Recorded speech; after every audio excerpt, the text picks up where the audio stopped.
You are listening to the Horse Radio Network, part of the Equine Network family.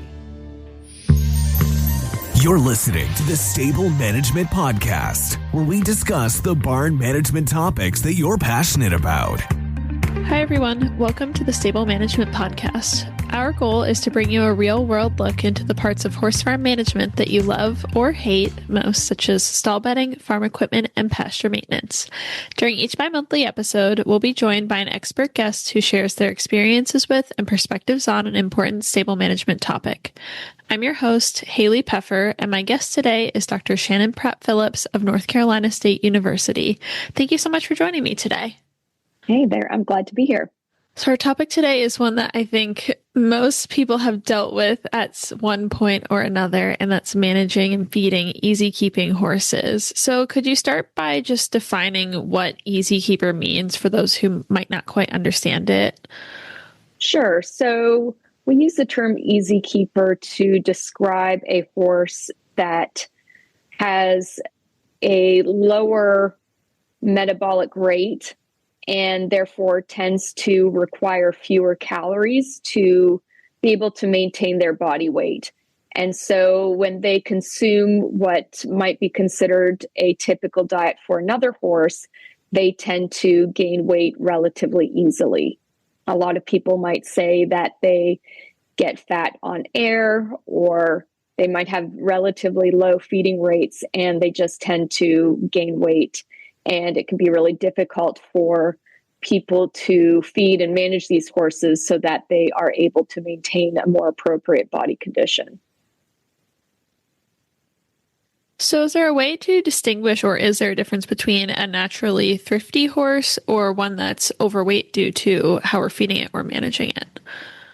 So I don't really think that thrifty horses have an excuse to be overweight. I think even our thrifty types of horses, maybe our breeds that tend to be hardier, like our ponies, some of our draft breeds or crosses, I don't know if that gives them an excuse to be overweight, just because they do have a tendency to be easy keepers. And then we do also have our horses that are truly overweight because of overfeeding. I think regardless of how a horse gets there, it's still an important health concern, whether they might have that natural body type and body metabolism due to their bloodlines to be, this hardy, thrifty type. I think still you have to treat both types of horses as an overweight horse. Absolutely. And how often do you see these easy keepers with underlying metabolic conditions like insulin dysregulation or equine metabolic syndrome? And when should maybe a red flag go off in an owner's mind that their horse might have one of these conditions? Well, so with insulin dysregulation, it's kind of interesting because you could have horses that are overweight and have very normal glucose metabolism and insulin function. And then you could even have lean horses that have abnormal insulin function. So I think it's really important to potentially look at all of your horses periodically. But I think anything that is perhaps a breed that might be more prone to having some insulin dysregulation, or if you do have a horse that's overweight, it's probably important to go ahead and just add a resting insulin concentration screening to your yearly vet checkup. And then if you have a horse that you really think might be suspect and you're really trying to get on top of it and manage it, it's probably a good idea to monitor those insulin concentrations more frequently. I think a resting insulin concentration is a great screening tool. I think it's okay if it can be done sort of after horses being eating some hay, but if they've had any grain or even pasture, it might falsely elevate that, and it might be a little bit trickier to really get a feel for what's happening. I also kind of like the idea of either doing a dynamic type of test where you would go and take a resting sample and then give the horse some sugar like a Caro syrup test that your veterinarian would administer, and then you take a follow-up sample and see how the horses responded to that. But I think it's also really important to see how a horse responds to their daily regime, their daily diet. So I've been encouraging some horse owners to actually take a blood sample after the horse is being fed their breakfast or dinner, so that we can see, and sort of maybe an hour after they've eaten, and be able to see how their own diet affects that horse specifically, because that's what would be raising their insulin concentrations in the first place that could be problematic. And some horses might have some low levels of insulin dysregulation, but their diet and their regular feeding might not really pose a problem to them. And then you might have a horse that really might not seem so bad, but the diet really does cause an insulin spike. And then that would be something to monitor. Yeah, that's really interesting. I like that idea a lot. And I might have to try it because I have 2 ponies. Yeah. So we all know that forage is the base of most horses' diets. And for horses that might gain weight easily or are considered easy keepers, how can owners balance the need for the horse's relatively continuous forage intake with calorie control? I know this is really difficult. I struggle with it myself with these ponies. Yeah. So I think the biggest thing to do is to test your hay. And I know sometimes that can be challenging if you're at a facility that gets new hay frequently, but hopefully whenever they do get the new hay in, maybe it's from at least the same source, same area. And then at least you can have sort of a decent idea of what the sugar content would actually be. And it's important to test at places that actually will measure the non-structural carbohydrate content. And so a good place for that is Equi-Analytical. And that is a good testing lab, and it's relatively inexpensive to go and get a feel for what your hay is like. And then from there, it might tell you, okay, I might not want to feed this hay, or maybe you'd want to find something different, or you might find some strategies to manage the sugar content of that hay. But I think it's just really important to know what you're dealing with first, because that can kind of help you in terms of how you're actually going to offer it. And so again, for easy keepers, ideally that non-structural carbohydrate in the forages is going to be ideally less than 10, but certainly less than 12 to 14. Once it gets higher than that, it's going to be pretty hard to manage for an easier keeper that might be prone to some insulin dysfunction. So, but from there, soaking is a really great option, because soaking the hay will remove a lot of those water-soluble carbohydrates, those water-soluble sugars. And then if you throw out that water, then that hay is going to be lower in sugar and then also lower in calories. So that can be a really good, effective way to reduce the sugars. And soaking reduces sugars far more than steaming does. So if you're used to steaming, you might consider soaking as well, or instead. And then, the slow feeders are also really great options, because that way you can have forage in front of them, but it just slows down how much they eat it. And so that can be really effective to help prevent any swings that we might see in sugar or insulin after eating. So if they were to eat even a higher sugar type of hay, if they were to eat that really quickly, you might get a bit of a spike in glucose and insulin. But if you can force them to eat that a little bit slower, it kind of mitigates and blunts that rise in glucose and insulin. And so slow feeders that, can prolong the feeding so that the horses got food in front of them all the time, but then you're maybe feeding a limited amount of hay, then that could be really great for those easy keepers. I also think, getting into the habit of weighing your hay is going to be really critical for the easy keepers, because that's really going to require calorie counting. and every flake of hay is a little bit different in terms of weight. And you can do that just with a kitchen scale. You can even use your slow feeder hay net, or even a regular hay net with a fish or a luggage scale. And then you can, just get a feel if you want to be feeding your horse, 6 pounds sort of during the day, maybe 8 pounds at night or whatever it is, then you can really get a feel for how much that is. I also think, if you've got a horse that's at pasture, I think that's going to be really important to look at some of those grazing muzzles just to slow that intake. You mentioned soaking hay, and I think this is a question that we get a lot. Is there an ideal water temperature for soaking hay and an ideal soaking time? That's a great question. And so the University of Minnesota actually did a really nice series of studies that you can look up. But ultimately, about 30 minutes with tap water, whatever comes out of the tap is fine.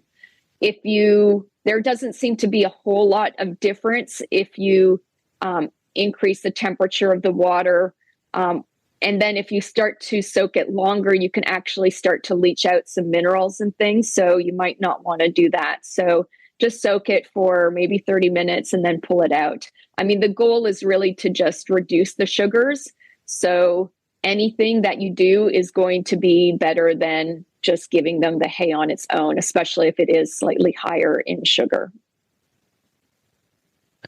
And you also mentioned horses that might be on pasture. I think everybody knows to use a grazing muzzle, but do you have any other tips for managing these horses who tend to be overweight when they have access to pasture? Yeah, so I kind of have a love-hate relationship with pasture for our overweight horses, because if a horse is really overweight and we're trying to implement a calorie restriction diet, it's really difficult to calculate how many calories they're taking in while they're at pasture. And so if you do have an overweight horse and you really want to be effective at making it lose weight, you really can't have it at pasture because you can't count those calories. And so that would require a dry lot and then just providing them with hay. If you do have a horse that, you're really just trying to keep an eye on, then some pasture might be okay. For those horses, definitely a grazing muzzle. You might also consider the timing of grazing too. Sugars in pastures are going to increase throughout the day with photosynthesis from the sunlight. And so sugar concentrations tend to increase and get pretty high by about 3 to 4 to 5 to 6 in the afternoon, depending on, where you are in the daylight hours, et cetera. But they can get quite high during the late afternoon. And so maybe it means that you only turn out your horses earlier in the morning before those sugar concentrations get too high. But again, if you have a horse that really is overweight and it's got some insulin dysregulation, maybe it's had laminitis before, those horses really should not be on pasture at all. And I know that's awful, but laminitis is far worse. And a horse that has had laminitis before is always going to be at higher risk of developing it again. And so I kind of say that they shouldn't get any pasture at all, ever. Yeah, I think a lot of people hear that and they are surprised because I think the common idea is that horses should be on pasture. And I get that a lot because I do keep my ponies on a dry lot. And people always wonder why I'm doing that to them. But I think people might need to understand more that sometimes it's for their own good. Yeah. And you can do other things to maybe give them that sort of grazing type of feeling by, if you are giving them hay, maybe you could spread it out around the paddock. You could have your slow feeders in different corners so that they have to kind of meander around. You could also have the hay in one area, the water in another area, maybe a salt block in another area, so that they really do have to walk around a little bit. So it's a little bit more like they might be on pasture. So that might be a way to sort of mimic that sort of grazing type of feeling. Yeah, those are all really good ideas. I like them. And sometimes I do that where I'll space out the hay and water for my guys. Just maybe it makes me feel better more than them. But well, and I think it's a good thing to do and to try to get them, because again, it helps them move around too, which can also burn some calories. And then, of course, if they aren't eating any pasture, then you do have to kind of take note that especially the vitamins like vitamin E and then beta carotene that is going to be converted to vitamin E in the body. You just have to acknowledge that they're not going to be getting that from the pasture, and then make sure that they're getting that from the rest of the diet. And maybe that needs to be supplemented depending on what else they're getting.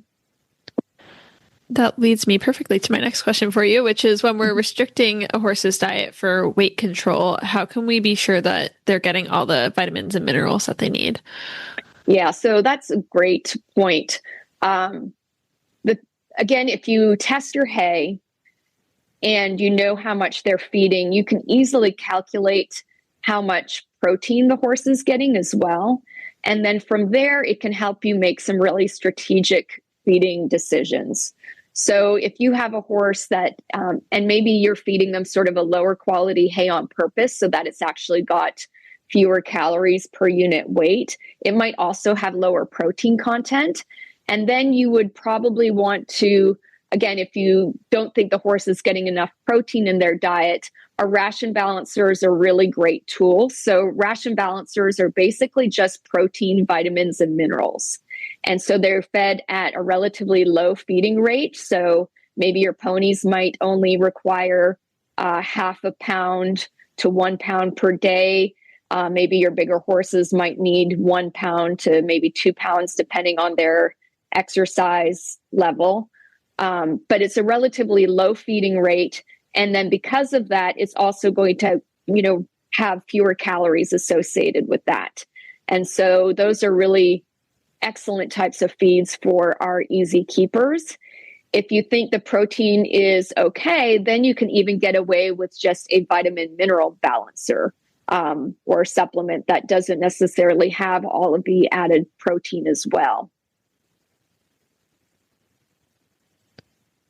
So when we're talking about these easy keeping horses, I think a lot of people might also not perceive their horse's weight well because they see them every day. And I think, a lot of people have the mentality of like pleasantly plump. Yes. So what's the most accurate way for owners and managers to track changes in body condition over time, especially for those horses that they're looking at every single day and they might have a bias towards?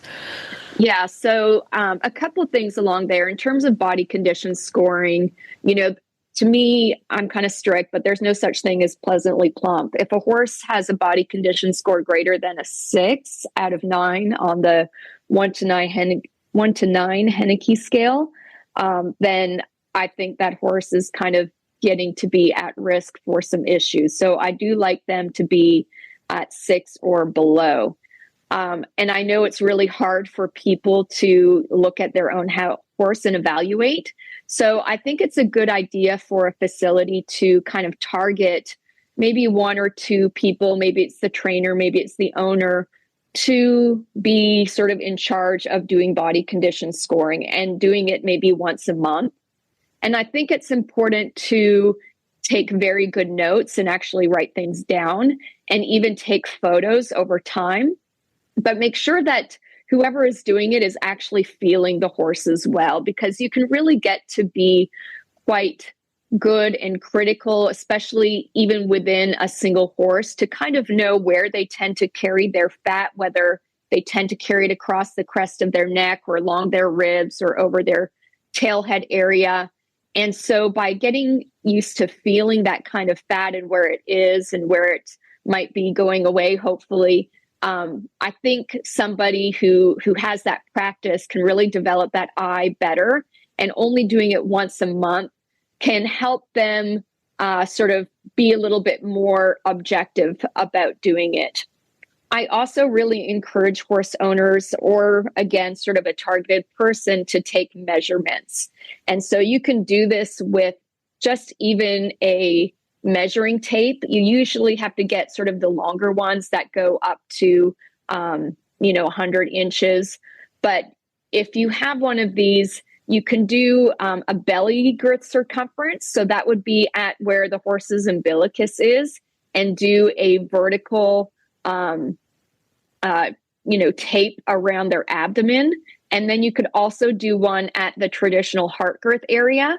But by taking both, and you could also do a circumference around their neck length. So you can measure their neck kind of from the hairs at their withers all the way up to the pole, and then find that, middle measurement. So if their neck is 22 inches, then at 11 inches, do a circumference around the neck as well.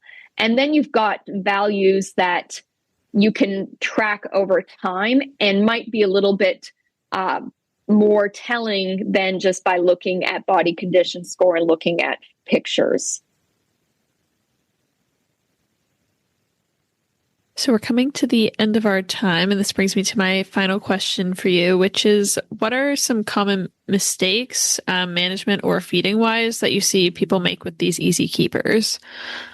So a couple things. I think underestimating the value of good quality hay. They really can get a lot of good nutrients from their hay, but you only know that if you test it. So not knowing how much hay a horse is eating, not testing it, just really leaves a big question mark in terms of, their overall diet. I think people tend to underestimate how dangerous pasture can be. And so that's one that I think people really need to monitor. And again, if they do have a horse that might be at risk, maybe you're taking insulin concentrations, taking blood samples to measure insulin concentrations while the horses are at pasture, and maybe tracking that over time. And particularly in times of the year where, like in the spring and fall, where those sugars kind of tend to creep up a little bit more. I also think people tend to overestimate how much exercise their horses are getting. If you do have an overweight horse, they tend to be lazier because they're just carrying around extra weight. It's like these people walking around with the weighted vest now. It makes it harder for them to exercise, and so they might be lazier. And so then that's harder for a person to get them to get a good exercise workout. And so I think it's really important to up the exercise that these horses are getting, even if it's just hand walking every day. If you have some kind of exerciser, then that's certainly helpful, but getting them out as much as possible is really effective to get them to start burning some calories. We also have some muscle metabolism benefits from getting some exercise in. And so I think really trying to up the exercise in some of these horses is going to be really, really critical. Doing hill work, walking over poles can be really great. Even adding some hills or some poles into a pasture or a dry lot can also be pretty effective. There are lots of great pasture strategies and dry lot strategies that you can find online to help design a pasture or dry lot that can incorporate some natural exercise into that. I guess another feeding mistake is perhaps even over supplementing. I think it's important to really look at your horse's diet or hire a nutritionist to look at your horse's diet and really be kind of critical about what they're feeding, and just making sure that they are getting all of the nutrients that they need, and not, certainly not missing anything, but also it's pretty easy to overdo some of these things too. So, really looking critically at the horse's diet is going to be really helpful for that weight management.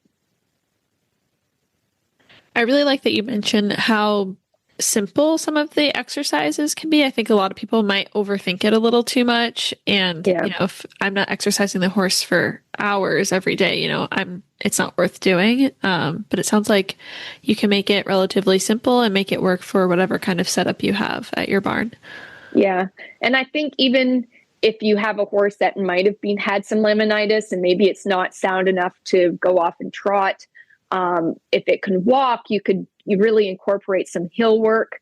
You can even do things like walking up a hill and then stopping halfway and just standing there for a little bit, because that's still going to engage some muscles, even if they're not actually even moving forward.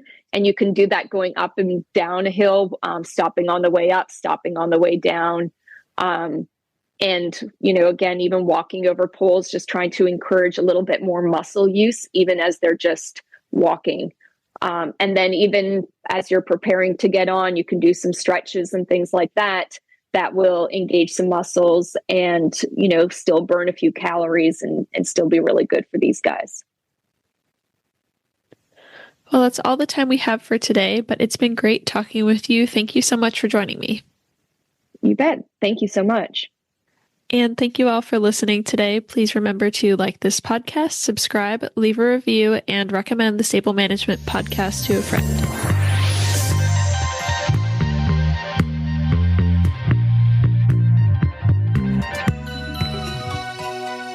Hi everyone, I'm hopping back on today to let you know that the Stable Management Podcast will be taking a short winter break during the month of January.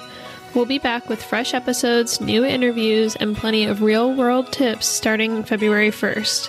Thank you for listening, for supporting the show, and for being part of our stable management community. Stay warm and enjoy this time with your horses.